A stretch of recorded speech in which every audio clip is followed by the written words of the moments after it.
You might ask yourself, what has made me tired today? You might identify that condition, and then you might say to yourself, if I could remove that condition, how would I feel?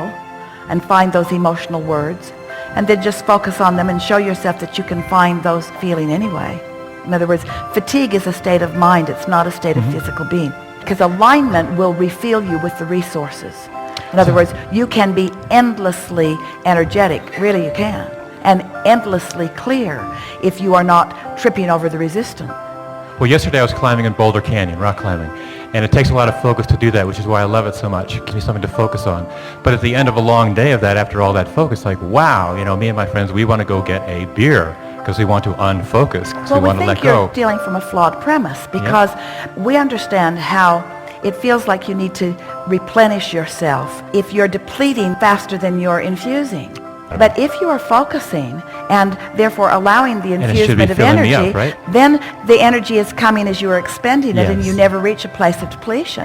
And so the flawed premise is that it's hard to do this, or this is a bigger challenge than some other, or of course it's Boulder Canyon, so of course we're going to need a beer at the end of it.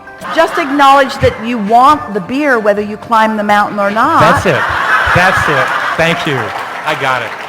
Yeah. This replenishment thing is a really nice thing because once you realize that it's in and out, and focus actually calls energy.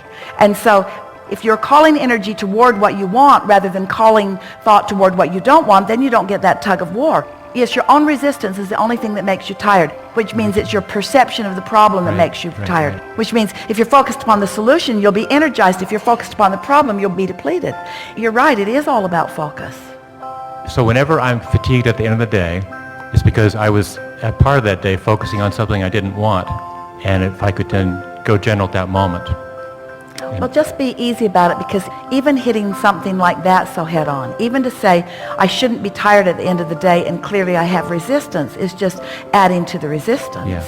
And so a better way of going about it is notice your exhilaration points. Yes. Notice how good you feel. Right. Notice how good it feels when you first step outside. Notice how good it feels when you take those deep breaths. Just notice what feels good and don't push against what doesn't. And before you know it, what feels good will be dominating your experience in your words, in your thoughts, in your behaviors. You're bringing us back around to something that is really worth considering. Abraham, how do you get rid of doubt? You get rid of it before it starts. Abraham, how do I get rid of fatigue? You get rid of it before you are fatigued. What do you mean? How do I get rid of something before I've got it? By putting yourself in a stance that it doesn't come.